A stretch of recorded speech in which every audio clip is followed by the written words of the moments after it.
వారు ఆయనలో పాపము లేదు, ఆయనలో ఎంత మాత్రం అపరాధము లేదు, ఆయనలో ఎంత మాత్రం శాపము లేదు. పరిశుద్ధాత్మలో జన్మించిన సర్వశక్తి కలిగిన దేవాతి దేవుని విశ్వరములతో బిగ్గరగా లేవనెత్తి గణపరచు వారిగా మనం ఉండాలి. ప్రభువా మీకు వందనాలు వందనాలు వందనాలు. కృప కలిగిన మా తండ్రి, కృప కలిగిన మా తండ్రి, దయగలిగిన మా ప్రభువా, ఆత్మల కాపురమైన మా తండ్రి, ఆత్మయున్న మా తండ్రివి, హేమ మధ్యనున్న దేవుడివి నాయన, మాతోనున్న దేవుడు ప్రభువా, మాలో నున్న దేవుడు నాయన. ప్రభువా మీకు స్తోత్రములు ప్రభువా, స్తోత్రాలనైనా. కృప కలిగిన మా తండ్రి, దయగలిగిన మా ప్రభు, అందరం కూడా చేయాలి. ప్రతి ఒక్కరు స్తుతిద్దామా. సర్వశక్తి కలిగిన దేవాతి దేవుడైన మా ప్రభువా, మీ నామాన్ని బట్టి వందనాలు, మీ నామాన్ని బట్టి వందనాలు, మీ నామాన్ని బట్టి వందనాలు, మీ నామాన్ని బట్టి నీకు వందనాలు. ఘనమైన మీ కార్యములు బట్టి నీకు వందనాలు, మహిమ కలిగిన మీ కార్యాలు బట్టి మీకు వందనాలు, ఆశ్చర్యకరమైన మీ కార్యములు బట్టి నీకు వందనాలు ప్రభువా. అయ్యా మీకు వందనాలు, మీకు వందనాలు ప్రభువా, నీకు వందనాలు. యెహోవా రఫా, యెహోవా షమ్మా, యెహోవా షాలోమ్, యెహోవా నిస్సి, యెహోవా జయధ్వని. మీకు స్తోత్రములు తండ్రి, స్తోత్రములు తండ్రి నాయనా. మీకు వందనాలు వందనాలు వందనాలు నాయనా. ప్రభువా మీకు వందనాలు, ప్రభువా నీకు వందనాలు నాయనా. ద లార్డ్ ప్రభువా మీకు స్తోత్రం, స్తోత్రములు తండ్రి. క్రీస్తునందు ఉన్న వారికి ఎల్లప్పుడూ జయమే. క్రీస్తునందు ఉన్న వారి అందరూ చెప్పవచ్చు ప్రభువా, కలుగుతాం. ఎల్లప్పుడూ జయమే, జయం జయం హోసన్నా, హల్లెలూయా హోసన్నా. క్రీస్తునందు ఉన్న వారికి ఎల్లప్పుడూ జయమే. క్రీస్తునందు ఉన్న వారికి ఎల్లప్పుడూ జయమే. ఎన్నెన్ని కష్టాలు వచ్చినా నేనేమి భయపడను. ఎన్నెన్ని కష్టాలు వచ్చినా నేనేమి భయపడను. ఎవరేమనుకొనినా నేనేమి దిగులు పడను. ఎవరేమనుకొనినా నేనేమి దిగులు పడను. క్రీస్తునందు ఉన్న వారికి ఎల్లప్పుడూ జయమే. క్రీస్తునందు ఉన్న వారికి ఎల్లప్పుడూ జయమే. నా యేసు ముందు నడవగా నాకంత విజయమే. నా యేసు ముందు నడవగా నాకంత విజయమే. కుడి చేయి పైకెత్తి హోసన్నా పాడెదము. అందరికీ కుడి చేయి పైకెత్తి హోసన్నా పాడెదము. క్రీస్తునందు ఉన్న వారికి ఎల్లప్పుడూ జయమే.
అందరు రెండు చేతులు ఆకాశం వైపు లేవనెత్తుదాం.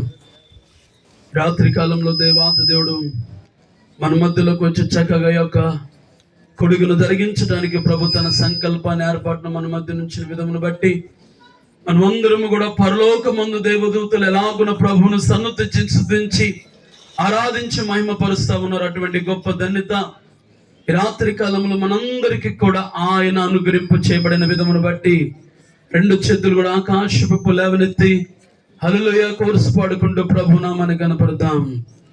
హల్లెలూయా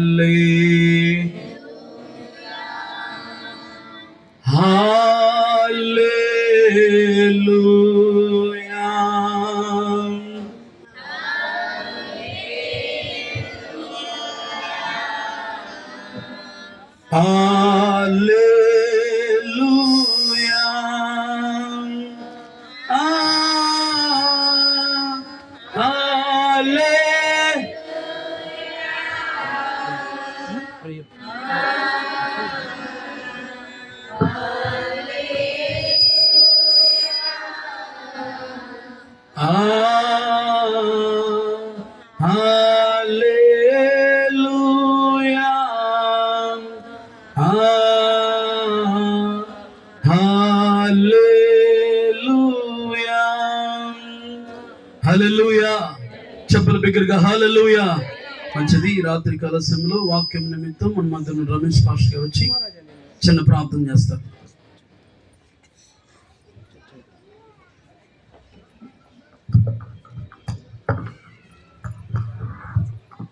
ప్రార్థన చేసుకుందాం.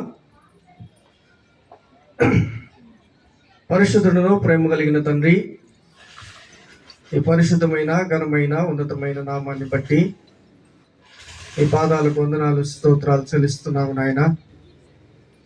ఇదిగో నా తండ్రి, మరి ఈ దినం ఈ రాత్రికాల సమయంలో రాములు బాబాయ్ గారు ఈ లోకయాత్రను ముగించగా మరి కుటుంబంలో నా తండ్రి యజమానుడు కోల్పోయినప్పటికీ నాటి నుండి నేటి వరకు నీ కాపుదల్లో భద్రపరిచి క్షేమాన్ని ఇచ్చి ఇంతవరకు మీరు నడిపించిన విధానం బట్టి స్తుతిస్తున్నాం.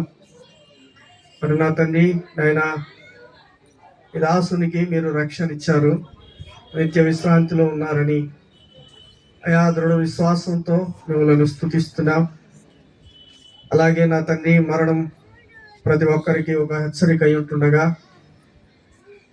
నా తండ్రి కేవలము నామమాత్రమైనటువంటి క్రైస్తవ్యంలో బ్రతకక దేహోద్రేవతతో కూడినటువంటి పెదవులతో పలికే వ్యర్థమైనటువంటి పరిస్థితులు మా జీవితాల్లో ఉండక హృదయాన్ని మీకు అప్పగించుకొని మీ దాసుడు పొందినట్లుగా రక్షణ పొంది మీ నామానికి మహిమకరంగా మాటలోను క్రియలోను జీవితంలోనూ నమ్మకంగా జీవించడానికి మీ సహాయమును దయచేయమని, అలాగే విడువబడిన కుటుంబాన్ని ఇంతవరకు ఆదరించారు, ఇక ముందున్న దినాల్లో కూడా మీరు ఆదరించమని, చేరి వచ్చినటువంటి బిడ్డలకు నాయనా మరి మేలు కలుగునట్లుగా 10,000 భాషల కంటే 5 మాటలు ప్రవచించడం మేలని మీ లేఖనాలు సెలవిచ్చినట్లుగా నా తండ్రి నాయన విస్తరించి మాట్లాడడం కాదు కానీ శ్రేష్టమైనటువంటి మాటలు అర్థవంతంగా ఇదిగో నాయన మా ఆత్మలకు మేలుకరంగా రక్షణకరంగా మీ నామానికి మహిమకరంగా కుటుంబానికి దీవెనకరంగా ప్రతి ఒక్కరికి ఆశీర్వాదకరంగా ఉండడానికి మీ సహాయమును దయచేయమని, అలాగున మీ పరిశుద్ధాత్మ నింపుదల మరి వాక్యం అందించబోతున్నటువంటి మీ దాసునికి మీరు దయచేసి మీ సహాయమును దయచేయమని, మహిమ ఘనత ప్రభావములు మీరు మాత్రమే పొందుకొనమని, ప్రేమగల తండ్రి కృపగల నాయన సమస్తమును మీ చేతులకు అప్పగించుకుంటూ ఈ వాతావరణాన్ని శబ్దయంత్రాన్ని కరెంటును సమస్తమును మీ ఆధీనంలో ఉంచుకొని మహిమ పొందమని మా ప్రభువును మా రక్షకుడు తమ ప్రియ కుమారుడైన యేసుక్రీస్తు అతి శ్రేష్టమైన ఘనమైన ఉన్నతమైన నామమున కృతజ్ఞతాస్తుతులు చెల్లించి ప్రార్థించి అడిగి వేడుకుంటున్నాము మా తండ్రి, ఆమేన్. Praise the lord. హల్లెలూయా. చెప్దామా గట్టిగా హల్లెలూయా. బిగ్గరగా చెప్పాలి హల్లెలూయా. కొద్ది నిమిషాల దేవుని యొక్క వాక్యాన్ని బైబిల్ గ్రంథంలోంచి చక్కగా మరి దేవాతి దేవుడు మృతి పొందిన వారిని బైబిల్ గ్రంథంలో నిద్రిస్తున్న వారు మరలా తిరిగి లేస్తారు అనే కొన్ని లేఖనముల ద్వారా ఈ యొక్క కుటుంబ వారికి కుడి వచ్చిన మనందరికీ తెలియచేయడానికి పరిశుద్ధాత్మ దేవుడు ఈ రాత్రి కాలంలో మన మధ్యకు వచ్చాడు కనుక కొన్ని లేఖనాలను చక్కగా మనం ధ్యానం చేద్దాం. యోహాను సువార్త 11వ అధ్యాయము చక్కగా చదివేవలసిన వారు మంచిగా బైబిల్ తీసి యోహాను సువార్త 11వ అధ్యాయము 25వ వచనం చదువుదాం.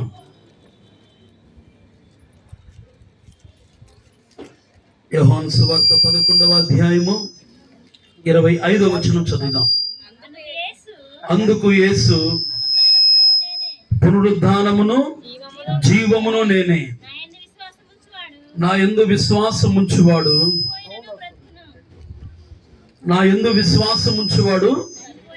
చనిపోయినను బ్రతుకును, బ్రతికి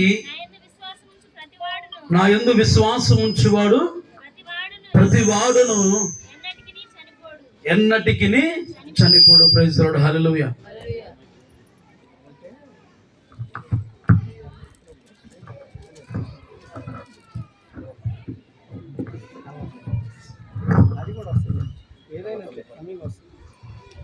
కాబట్టి దేవాది దేవుని సన్నిధిలో రాత్రి కాలంలో యోహాను సువార్తలో చక్కగా శిష్యులతో యేసుక్రీస్తు ప్రభువు వారు మాట్లాడుతున్న యొక్క మాటలను మనము మంచిగా చక్కగా ధ్యానం చేసుకున్నట్లయితే, అందుకు యేసు పునరుద్ధానమును జీవమును నేనే అంటే ఏ ఒక్కరు కూడా మరలా తిరిగి లేవనంతబడంత శక్తి కలిగిన వారు ఎవరైనా మరలా తిరిగి యేసుక్రీస్తు ప్రభువు వారు వెంట లేస్తారు అంటే వారు దేవుని యందు విశ్వాసము కలిగిన వారైతే మాత్రము లేవనెత్తబడతారు. అందుకేం చెప్తున్నా, ఆయన గురించి ఆయన సాక్ష్యం చెప్తున్నాడు. అందుకు యేసు పునరుద్ధానమును జీవమును నేనే, ఎవరైతే నా యందు విశ్వాసం ఉంచి చనిపోతారో వారు మరలా తిరిగి ఏం చేస్తారంట, బ్రతుకుతారని సెలవిస్తున్నాడు. యేసుక్రీస్తు ప్రభు యందు విశ్వాసం ఉంచువారు, ఇదే మాట చక్కగా యోహాను సువార్త ప్రారంభంలో 2వ అధ్యాయంలో నికోదేముతో దేవాది దేవుడు చెప్తాడు, ఒకడు క్రొత్తగా జన్మించాలి అంటే ఆత్మ మూలంగాని నీటి మూలంగా కానీ జన్మించాలి. అంటే మరలా క్రొత్తగా జన్మించటం, చనిపోయిన వారు మరలా తిరిగి బ్రతకటం, ఈ రెండూ కూడా వాక్యానుసారంగా దేవాది దేవుడు సెలవిస్తున్న మాట ఏంటంటే, ఎవరు దేవుని యందు విశ్వాసం కలిగి ఉంటారో, ఎవరు దేవుని యందు నిరీక్షణ కలిగి ఉంటారో అట్టివారు మరలా బ్రతుకుతారు. ఎవరి గురించి చెప్తా ఉన్నాడు? యేసుక్రీస్తు ప్రభువు మరలా బ్రతుకు వారి గురించి చెప్తా ఉన్నాడు. ఈ లోకంలో ఏ మనిషి అయినా చనిపోయిన తర్వాత మరలా బ్రతుకుతాడు అంటే ఏ ఒక్కరికి కూడా నిరీక్షణ ఉండదు. అయ్యో ఇక పెద్ద మనిషి చనిపోయాడు, లేకపోతే ఇంట్లో వాళ్ళు చిన్నవారు చనిపోయారు, వాళ్ళు చనిపోయారు, వీళ్ళు చనిపోయారు అనుకుంటారే కానీ పరలోకమందు మన నిరీక్షణ ఒక దినమున కనపరచబడబోతా ఉంది. మనం మరలా వ్యక్తిని చూస్తాము, ఎవరు యేసుక్రీస్తు ప్రభునందు. అందుకనే చనిపోయిన తర్వాత చాలా మంది ఏం చేస్తారంటే అక్కడ బండేసే దగ్గర యేసునందు మృతి పొందాడు, నిద్రిస్తున్నాడన్న. ఎవరు సజీవులుగా దేవుని యందు విశ్వాసం కలిగిన వారికి ఆ లేఖనము వర్తిస్తుంది. ఎవరు దేవుని యందు విశ్వాసం కలిగి ఉంటారో, ఎవరు విశ్వాసం ఉంచి ప్రభు సన్నిధిలో వారి జీవిత కాలం అంతా ప్రభువును వెంబడించి రక్షణ అనుభవం కలిగి విశ్వాసము కలిగి ఎవరు దేవుని యందు నిరీక్షణ కలిగి ఉంటారో అట్టి వారికి మరలా తిరిగి జన్మించబడు అవకాశము ప్రభు కలుగజేస్తా ఉన్నాడు. ఆయన శిష్యులతో చక్కగా చెప్తున్నాడు, పునరుద్ధానం అనగా తిరిగి లేచుట. పునరుద్ధానం అనగా అది ఎవరికి పడితే వాళ్ళకి వచ్చే శక్తి కాదని. యేసుక్రీస్తు ప్రభువులోకి ఆ శక్తి రావడానికి గల కారణము ఆయన పరిశుద్ధాత్మలో పుట్టాడు. ఆయనలో పాపము లేదు, ఆయన మీద శాపము ఏలుబాటు చేయలేదు, ఆయన మీద ఏ లోకము తిరుగుబాటు చేయలేదు.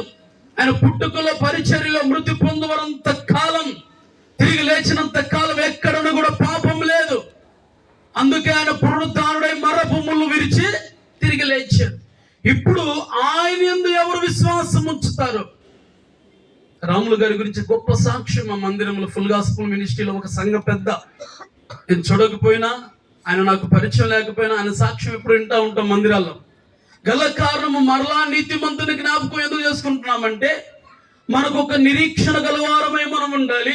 ఎవరు విశ్వాసంతో ప్రభు నందు నిద్రిస్తారో ఆ నిద్రించిన వారు మరలా ప్రభు వెంట తిరిగి లేపబడతారని ఒక నిరీక్షణ మనకు ఉండాలి.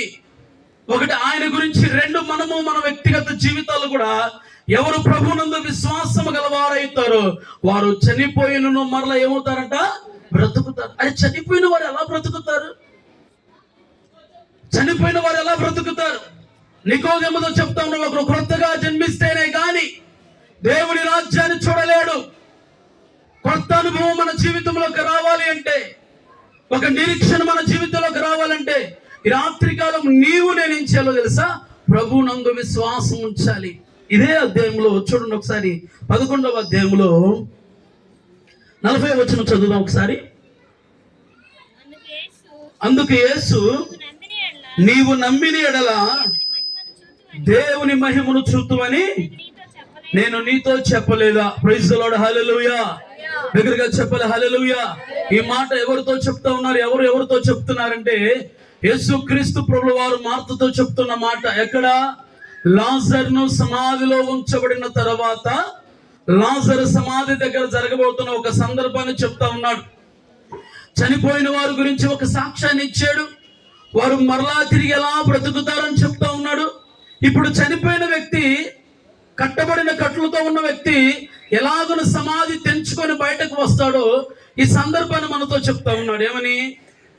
మరియా మార్త యెరూషలేమునకు 2 కిలోమీటర్ల దూరం, ఇంచుమించు 2 కిలోమీటర్ల దూరంతో బేతనీ గ్రామంలో నివసిస్తున్న ప్రజలతో యేసుక్రీస్తు ప్రభువారు ఆ సమాధి దగ్గర ఉన్న పరిస్థితుల దగ్గరికి వెళ్ళినప్పుడు మత పెద్దలు, యూదులు, అనేక మంది అవిశ్వాసం కలిగిన వారు దేవుని దగ్గరకు వచ్చి, ఈయన యేసుక్రీస్తు ప్రభువారు లాజరు లేవనెత్తుతాడా, లేకపోతే మార్తకు లేకపోతే మరియకు వీరిద్దరుకున్న అవిశ్వాసాన్ని బట్టి దేవుడు లేఖనములో చెప్తున్న మాట ఏంటంటే, లాజరు దేవుని యందు విశ్వాసం ఉంచితే ఆయన ఏ రీతిగా లేచాడో లాజరును కూడా అదే రీతిగా లేపుతాడు. మన విషయంలో కూడా అదే కార్యం జరిగింది. అందుకని దేవాదేవుడు చెప్తాడు, నేను వెలుగైన ప్రకారం మిమ్మల్ని కూడా వెలిగించడానికి వచ్చాను. నేను పరిపూర్ణత ప్రకారం మిమ్మల్ని కూడా పరిపూర్ణత చేయడానికి వచ్చాను. నేను పరిశుద్ధులైన ప్రకారం మిమ్మల్ని కూడా పరిశుద్ధులు చేయడానికి వచ్చాను. నేను ఎలాగో మృతి పొంది 3వ దినమున లేవనెత్తబడ్డాను, అదే రీతిగా మీరు కూడా లేవనెత్తబడతారు అని ఒక నిరీక్షణ ఈ రాత్రి కాలంలో తెలియపరచడానికి యేసుక్రీస్తు ప్రభువు భూలోకానికి వచ్చాడు. ఇప్పుడు మార్తతో మాట్లాడుతూ ఉన్నాడు, అమ్మా నీ విశ్వాసం ఎక్కడా? బ్రతికున్నంత కాలము కూడా ప్రభువులు లేవనెత్తుతారు అంటారు. సమాధి దగ్గరికి వెళ్ళాము, సమాధిలో చూస్తున్నాం వ్యక్తిని మనం. కానీ అటువంటి అవిశ్వాసంతో మనం ఉండకూడదు. మనకుండవలసిన విశ్వాసం ఈ రాత్రి కాలంలో యేసుక్రీస్తు ప్రభువుకి అసాధ్యం ఏది లేదని ఆ రోజు మార్త నమ్మిన ఎడల ఖచ్చితంగా దేవుని మహిమ చూసేది. దేవుడు చెప్తా ఉన్నమాట, మార్త నీవు నమ్మిన ఎడల దేవుని మహిమను చూతువు. నీకు చెప్పబడిన మాట ఏంటిది? పునరుద్ధానమును జీవమును నేనే. నా యందు ఎవరు విశ్వాసం ఉంచుతారు, అది నీవు కావచ్చు. ఎవరికి దేవుడు పక్షపాతి కాదు. ప్రతి జన్మలోనూ నీతి కలిగి భయపడిన వారిని దేవాతి దేవుడు అంగీకరిస్తారని ఏ రీతిగా దేవాతి దేవుడు లేఖనముల ద్వారా మనతో మాట్లాడాడు, ఈ రాత్రి కాలంలో కూడా నీతో నాతో మాట్లాడుతున్న మాట ఏంటండి? ప్రభువునందు విశ్వాసం ఉంచు వారిగా మనం ఉండాలి. హల్లెలూయా. బిగ్గరగా చెప్పాలి, హల్లెలూయా. చూడు, నా కింద లేఖనాలలో 43వ వచనం చదువుదాం తల్లి. ఆయన అలాగున చెప్పి లాజరు బయటికి రమ్మని బిగ్గరగా చెప్పగా చనిపోయిన వాడు కట్టబడిన వాడై వెలుపలకు వచ్చును. ప్రైజ్ ది లార్డ్, హల్లెలూయా. బిగ్గరగా చెప్పాలి, హల్లెలూయా. ఆమె చూసింది అవిశ్వాసముతో చనిపోయిన వ్యక్తిని, యేసుక్రీస్తు ప్రభువు చూసింది విశ్వాసముతో నిద్రిస్తున్న వ్యక్తిని. ఎవరు లేవనెత్తబడతారు? చనిపోవటం అంటే బైబిల్ లేఖనాల ప్రకారము అగ్ని గంధకము 2వ మరణం, అది పాతాళ లోకము మరణం. అది ఆ పాతాళములకు వెళ్ళిన ఏ వ్యక్తి కూడా మరలా తిరిగి జన్మించే అనుభవంలోకి రాడు. అతడు ఎవరు మరలా బ్రతుకుతారు అంటే, ఎవరు మరలా దేవుని యొక్క లోకములకు వస్తారు అంటే, ఎవరు మరలా పరలోక రాజ్యమును చూస్తారు అంటే, ఎవరు దేవుని యందు విశ్వాసం ఉంచుతారో అట్టివారు గొప్ప విశ్వాసము గలవారై ఉంటారు. లాజరు అని బిగ్గరగా కేకలు వేయగా సమాధిలో ఉంచబడిన వ్యక్తి మరలా ఏమైపోయాడంట? బయటికి వచ్చాడు. అయ్యా చనిపోయి ఇన్నాళ్ళని కుళ్ళు బట్టి వస్తుందని పరిస్థితులను మార్త చెప్తా ఉంది యేసుక్రీస్తు ప్రభువులతో. ఇంకా మనం ఏం చేస్తా ఉన్నాం? మృతులలో వెతుకుతా ఉన్నాం, సజీవులుగా వెతకట్లా. మనం వెతకవలసింది ఒక పర్యాయము దేవుని సంగ రాబోతున్న పరిస్థితుల పరలోకములో మన వారిని మనం చూడాలి. మనకు ఒక నిరీక్షణ ఉంది. ఏ రీతిగా లాజరు లేవనెత్తాడో అదే రీతిగా ఆయన లేచి సాక్ష్యం ఇచ్చాడు. చూడండి ఒకసారి లూకాసు వార్త 24వ అధ్యాయం చదువుదాం ఒకసారి. 24వ అధ్యాయం లూకాసు వార్త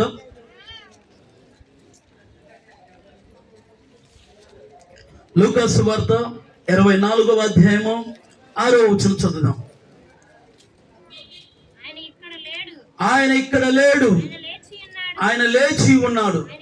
ప్రైజ్ ది లార్డ్, హల్లెలూయా. దగ్గరగా చెప్పాలి హల్లెలూయా.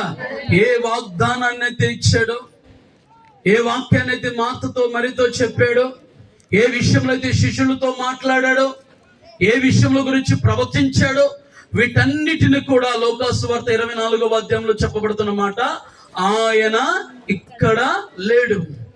ఎక్కడ వెతుకుతున్నారు? చనిపోయిన వారిని సమాధుల్లో వెతుకుతూ ఉన్నారు. మన నిరీక్షణ అది కాదు. మన నిరీక్షణ సమాధుల వైపు చూడటం కాదు. మన నిరీక్షణ సమాధిలో పెట్టబడిన వ్యక్తిని గురించి చూడటం కాదు. మన నిరీక్షణ ప్రభు వెంట లేచి వస్తాడు ఒక దినమున. ఎవరు వెతుకుతున్నారంట? మరియ వెతుకుతా ఉంది పెందల గడిని లేచి. ఎవరిని? అరే శిష్యులకేమో చక్కని మాట రాయబడుతుంది లేఖనాల్లో. ఏమని శిష్యులు ఏమంటా ఉన్నాడు? ఆ వంచికుడు బ్రతికున్నప్పుడే చెప్పాడు, 3వ దినమున లేవనెత్తబడతానని చెప్పాడు. వారికి విశ్వాసం ఉంది, కానీ యేసును వెంబడిస్తున్న వారికి విశ్వాసం లేదు. యేసును వెంబడిస్తున్న వారికి నిరీక్షణ లేదు. అటువంటి వారితో దేవాది దేవుడు రాత్రి మాట్లాడుతూ ఉన్న మాట ఏంటంటే, ఆయన ఎలాగున లేచాడో, లాజరు ఎలాగైతే లేపాడో, కట్టబడిన కట్లతో బంధింపబడిన సమాధిలో ఉంచబడిన వ్యక్తిని బిగ్గరగా కేకలు వేయగా కట్లు బడి తెంచుకుని బయటకు వచ్చిన ఆ వ్యక్తిని చూపించాడు. రెండవదిగా ఈ రాత్రి కాలంలో ఆయన లేచి చూపిస్తా ఉన్నాడు. హల్లెలూయా. ఎందుకు? ఆయనలో పునరుద్ధాన శక్తి ఉంది. ఆయనలో పునరుద్ధాన శక్తి ఉంది. దేవాది దేవుడు మరణ పుమ్ములను విరిచే శక్తిని దేవాది దేవుడు ఆయనకి ఇచ్చాడు. మరణ పుమ్ములను విరిచే గొప్ప విజయమును ఆయనకి ఇచ్చాడు.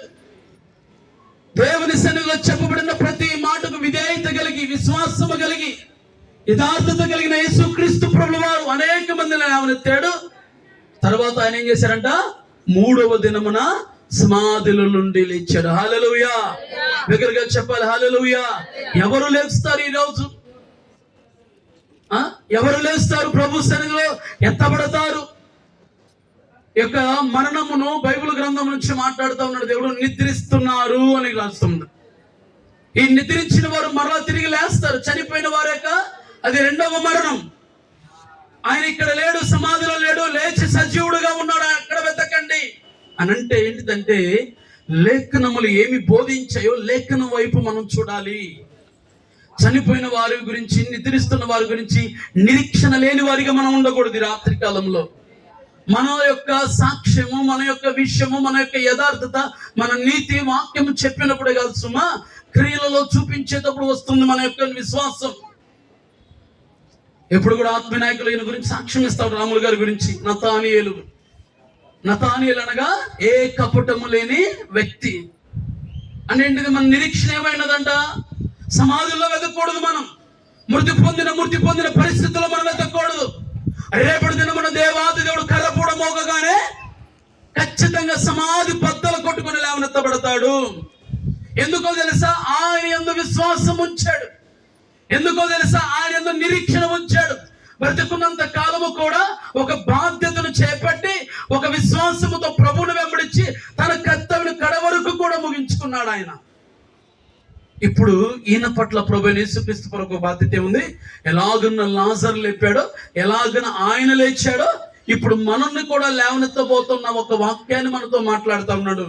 చూడండి ఒకసారి అపోస్తల పౌలు గారు దెస్సలోనికి రాసిన మొదటి పత్రికలో చక్కగా ఈ మాట గురించి రాయబడింది. చూడండి ఒకసారి.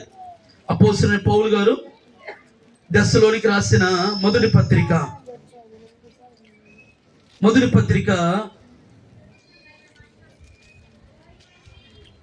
4వ అధ్యాయము 11వ వచనం చదువుదాం. సహోదరులారా, నిరీక్షణ లేని ఇతరుల వలె మీరు దుఃఖపడుకు నిమిత్తమును నిద్రించుచున్న వారి గురించి మీకు తెలియకుండా మాకు ఇష్టము లేదు. యేసు ఏ రీతిగా మృతి పొంది తిరిగి లేచాడో మనము కూడా ఆయన యందు విశ్వాసం ఉంచిన ఎడల, బిగ్గరగా చెప్పాలి హల్లెలూయా, బిగ్గరగా చెప్పాలి హల్లెలూయా. అపోస్తలుడైన పౌలు గారు ఆ యొక్క సంఘంలో కలిగిన లోటుల గురించి వారికి ప్రకటిస్తా ఉన్నాడు. ఆయన అనేక మంది కూడా మృతి పొందుతుంటే వారికి నిరీక్షణ లేక అన్ని జనుల వల్ల ఏం చేస్తున్నారు, ఇక మాకు పరిస్థితులన్నీ అయిపోయాయి, మా పరిస్థితులు తారుమారైపోయాయి, మాకున్న ఒక పరిస్థితి అంతా కూడా పోయింది, చనిపోయిన వారిని జ్ఞాపకం చేసుకుంటా వారు దుఃఖపడతా ఉంటే ఈ లేఖనాలను వారికి జ్ఞాపకం చేస్తున్నాడు. ఎలాగున లాజరు లేపాడో, ఎలాగున ఆయన లేచాడో, తదుపరి మనుడు కూడా అదే రీతిగా లేవనెత్తబోతా ఉన్నాడు. హల్లెలూయా, బిగ్గరగా చెప్పాలి హల్లెలూయా. ఏం చేస్తారు సహోదరులారా, నిరీక్షణ వల్ల అన్ని జనుల వైపు చూడవద్దు. వారికి విశ్వాసం లేదు, వారు వాక్యము వినట్లేదు, వారికి వాక్యము అర్థం కావట్లేదు. అంటే వారి వల్ల మనం ఉండకూడదు. మనకు ఒక నిరీక్షణ ఉంది. ఏంటిదంటే ఆ నిరీక్షణ మన ప్రభు అయిన యేసుక్రీస్తు ప్రభు వారు చనిపోయి 3వ దినమున ఏ రీతిగా లేవనెత్తబడ్డాడో, ఏ రీతిగా లాజరు లేపాడో, అదే ప్రకారము ఆయనను వెంబడించిన వ్యక్తి కూడా ఆయనను వెంబడించిన వ్యక్తిని కూడా, ఆయన యందు విశ్వాసం ఉంచిన వ్యక్తిని కూడా అదే ప్రకారము లేవనెత్తబోతా ఉన్నాడు. హల్లెలూయా, బిగ్గరగా చెప్పాలి హల్లెలూయా. ఇప్పుడు మనం రాములు గారిని ఎక్కడ వెతకాలి? మృతులలో వెతకాలా, సజీవునిగా వెతకాలా?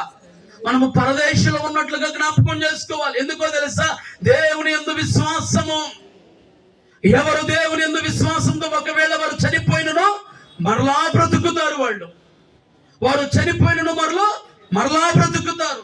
దేవునికి ఆ శక్తి ఉంది. దేవుని వెంబడించిన వ్యక్తికి అదే శక్తి అనుగ్రహిస్తాడు. దేవుని అనుసరించిన వ్యక్తి అదే విశ్వాసం ఇస్తాడు.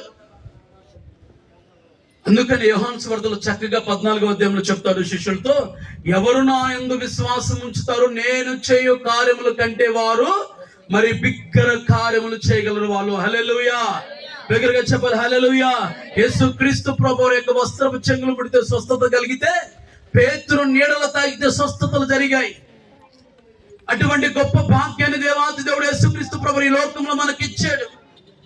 కాబట్టి పౌలు గారు సంఘంలో చెప్తా ఉన్నాడు, ఒక దైవ సేవకునిగా మేమందరం మీతో మాట్లాడుతున్న మాటలు, మాతోను మీతో చెప్పబడుతున్న మాటలు ఏంటంటే, ఈ రాత్రి కాలంలో పౌలు గారు చెప్తున్న మాట ఏంటంటే, నిరీక్షణ లేని వారి వలె ఉండకూడదు. మన నిరీక్షణ పరలోకం, మన నిరీక్షణ పరదేశం, మన నిరీక్షణ అక్కడ ఉండవలే స్థలము మన నిరీక్షణ. మృతి పొందిన వారి గురించి ఏ మాత్రము భయపడవలసిన అవసరం లేదు, ఏ మాత్రము కూడా తలంచుకోవలసిన అవసరం లేదు, ఏ మాత్రం అటువైపు చూడవలసిన అవసరం లేదు.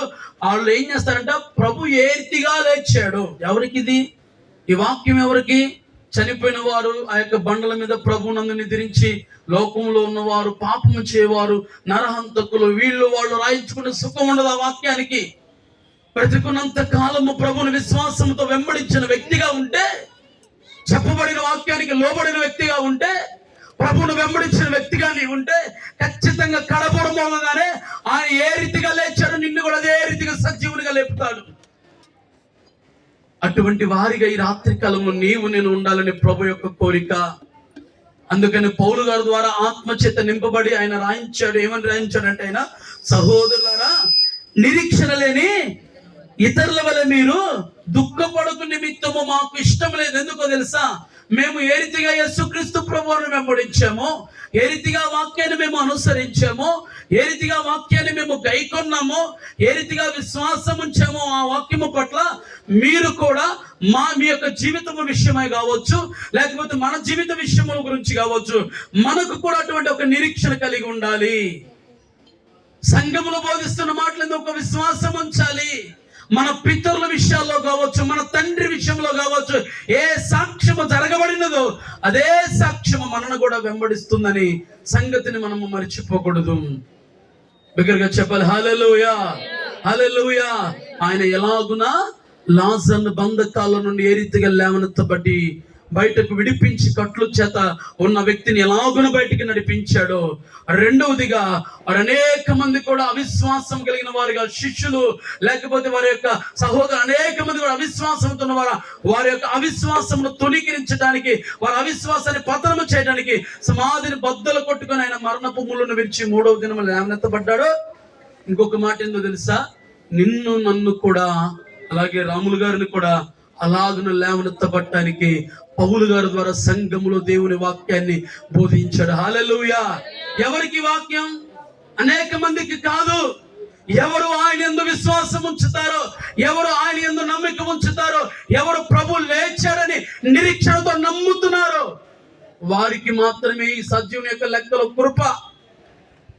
దేవుని వాక్యము బోధిస్తున్నప్పుడు అవిశ్వాసం కలిగిన వారుగా మనం ఉండకూడదు. దేవుని వాక్యము మన మధ్యకు వస్తున్నప్పుడు అవిధేయత కలిగిన వారుగా ఉండకూడదు.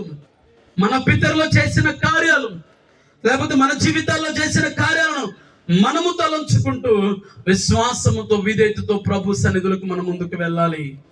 ఈ రాత్రి కాలంలో యేసుక్రీస్తు ప్రభు వారు తన యొక్క వాక్య సారాంశంతో మనతో మాట్లాడుతున్న మాట, వారు ఎలాగున లేవనెత్తబడ్డారో వారికి కలిగిన శక్తి మీరందరూ కూడా కలిగి ఉండాలి. అంటే ఒకటే నిరీక్షణ అయిందంటే ఆయన యందు విశ్వాసం ఉంచాలి. ఆ విశ్వాసం ఉంచిన వ్యక్తి చనిపోయిన మరలా ఎక్కడ బ్రతుకుతాడు? ఆయన పరలోకములో, పరదేశంలో బ్రతుకుతాడు ఆయన. అది మన యొక్క సంపద, అది మన యొక్క పరిస్థితులు. ఈ లోకంలో భూలోకంలో ఏ ఒక్కరు కూడా ఏ సంపాదించుకోవచ్చు, కానీ పరలోకం అంతా ఆశమాషగా సంపాదించుకునే వ్యక్తిగా ఉండకూడదు. మనం చాలా మంది ఈ దినాల్లో ఏం చెప్తున్నారు? ఆశీర్వాదాల గురించి, లోక సంబంధమైన భాగ్యాల గురించి, ఈ చేస్తే ఈ వస్తాయి కానీ పరలోకం ఎలాగొస్తుందో చెప్పేవారు లేరు. పరలోకం ఎలాగ సంపాదించుకునేవారు ఎలాగ ఉండారో లేదు. ఏది మన నిరీక్షణ ఉండాలి? మన తండ్రి ఎలాగున లేవనెత్తబడ్డాడో నమ్ముకున్న వ్యక్తి మనము కూడా అదే ప్రకారం లేవనెత్తబడాలంటే ఖచ్చితంగా ప్రభు అందు ఈ రాత్రి కాలంలో విశ్వాసం ఉంచాలి. తన యందు ఏ పాపం లేనప్పుడు తనను వెంబడిస్తున్న మనను కూడా అదే రీతిగా లేవనెత్తుతాడు దేవాతి దేవుడు. ఆయన ఏ సజీవుడిగా లేవనెత్తబడ్డాడు? ఆయన కంటే ఉన్నతమైన కృప చేత ప్రభు ఈ రాత్రి కాలంలో మన మధ్యకు వచ్చారు. కాబట్టి విశ్వాసం ఉంచుదాం, విధేయత చూపిద్దాం, ప్రభువును నమ్మిక ఉంచుదాం. ప్రభు పట్ల మనమందరూ కూడా అవిధేయత కలిగిన వారుగా ఉండకూడదు. ఆయన వాక్యం ఏ ప్రకారం చెప్పబడిందో ఆ వాక్యానికి విశ్వాసము, విధేయత కలిగి మనం ఆయనందు గొప్ప నిరీక్షణ గలవారమే ముందుము. హల్లెలూయా. దగ్గరగా చెప్పాలి హల్లెలూయా. కాబట్టి ఈ వాక్యమును ప్రభు దీవించి ఆశీర్వదించును గాక. ఆమేన్. కొద్ది నిమిషాలు అందరం కూడా కళ్ళు మూసుకొని ప్రార్థన చేద్దాం. ప్రభువైన యేసుక్రీస్తు ప్రభు ఈ రాత్రి కాలంలో మన పట్ల ఆయన చూపించిన ఒక గొప్ప ప్రణాళికను, మన పట్ల ఆయన మనకిచ్చినటువంటి గొప్ప ధన్యతను మనం అందరం కూడా ఒక నిమిషం జ్ఞాపకం చేసుకుందాం. అందరం కూడా ప్రార్థన చేద్దాం. ప్రభువా మీకు స్తోత్రములు తండ్రి, స్తోత్రములు ప్రభువా, స్తోత్రాలు. సజీవుని యొక్క లెక్కలు మమ్మల్ని మీరు నింపారు తండ్రి. సజీవుని లెక్కలలో ప్రభువా మీ కృపను మాకు దయచేశారు. ప్రభువా మీరు మాతో మాట్లాడుతూ ఉన్నారు. ఎవరు మీ అందు విశ్వాసం ఉంచుతారో వారు మరలా తిరిగి లేవనెత్తబడతారు. అయా తిరిగి లేచే గొప్ప అనుభవాన్ని మాకు ఈ రాత్రి కాలంలో బోధించారయ్యా. అందరం చేద్దామా? ఒక నిమిషం ప్రార్థన చేద్దాం. ప్రభువా మీ సన్నిధిలో మీ కుమారుడు ప్రభువా అయా రాములు గారు నిద్రించి ఉన్నాడు ప్రభువా. ఆయన గురించి విరుస్తున్న సాక్ష్యమునైనా ఆయన ఎందుకు గొప్ప నిరీక్షణ గలవారై ఉండి అయా మంచిగా ఒక బాధ్యతను చేపట్టి నీ సన్నిధిలో నాయన ప్రభువా ఏ రీతిగా నీ సన్నిధిలో ఉన్నాడో ప్రభువా, ఒక దినమున కడపూర మోగగానే ప్రభువా అయా నన్ను నిరీక్షణ లేని వారిగా మేము ఉండకూడదు. మీరు ఎలాగున లేవనెత్తబడ్డారు, ఎలాగున సజీవుల లెక్కలో మీరు ఉన్నారు, అటువంటి గొప్ప కృపను ఈ రాత్రి కాలంలో పొందుకున్న వారిగా మేము ఉండాలయ్యా. ఈ రాత్రి కాలంలో గొప్ప నిరీక్షణ గలవారమే ఉండాలయ్యా. ఉన్నతమైన గొప్ప భాగ్యము చేత నడిపించబడి వారిగా మేము ఉండాలయ్యా. మీ కృప చేత మేమందరము కూడా అయ్యా మీ ఉద్దేశముతో లేవనెత్తబడి వారుగా ఉండాలి ప్రభువా. మీకు స్తోత్రములు ప్రభువా. స్తోత్రాలు స్తోత్రాలు స్తోత్రాలు స్తోత్రాలు తండ్రి. మన మధ్యలో ఉన్న కోటేశ్వరరావు గారు వచ్చి ముగింపు ప్రార్థన చేసి ఈ కొడుకును ముగిస్తారు. మన మధ్యలో ఉన్న కోటేశ్వరరావు గారు ముగింపు ప్రార్థన చేస్తారు. మా సైడ్ ఇవ్వండి అమ్మా, సైడ్ సైడ్ సైడ్ ఇవ్వండి.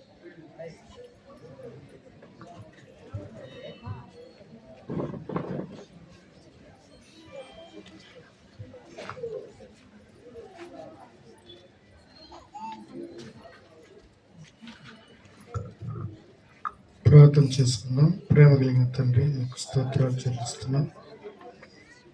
ఆయన ప్రియులు పెద్దలు మందరాములు గారు ప్రభా గత 2 సంవత్సరాల క్రితం మా నాయన యాత్ర ముగించి మీ పిలుపును అందుకున్నాడు. అందరి బట్టి మిమ్మల్ని స్తుతిస్తూ ఉన్నాం.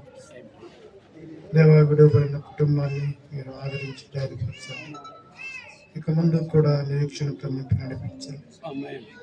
ఎందు విశ్వాసం ఇచ్చిన వారు చనిపోయిన తిరిగి బ్రతుకుతారని గొప్ప నిరీక్షణ కలిగి కుటుంబంతో సాగిపోవటానికి కృప చూపమని చెప్పండి. లేఖన భాగాన్ని మీరు దీవించండి, మీ దాసుని బలపరచండి. కుటుంబం అంతటినీ నేను ఈ కృపలో భద్రపరిచి సహాయం చేయండి. యేసుక్రీస్తు ప్రభు నామములో ప్రార్థిస్తున్నాను తండ్రి, ఆమేన్. తండ్రి దేవాతి దేవుని నుండి, కుమారుని యేసుక్రీస్తు ప్రభు నుండి, పరిశుద్ధాత్మ ఆదరణ ఇప్పుడును ఎల్లప్పుడూ సదాకాలము కొడుకు ఏర్పాటు చేయబడిన చక్కగా దేవుని శ్రీరాములు గారి యొక్క కుటుంబమునకును, సుగములు గారికి, వారి యొక్క కుమారులకు ఇద్దరుకును, కోడలకును, కుటుంబ వారికి, వచ్చిన బిడ్డలకును, రాని బిడ్డలకును, ప్రభు సేవకులకును తోడు అయ్యండి. ఈ కుటుంబానికి గొప్ప ఆదరణ, నెమ్మది, ఒక గొప్ప నిరీక్షణ కలిగి ముందుకు నడిపించబడునుగాక. ఆమేన్. అందరికి వందనాలమ్మా.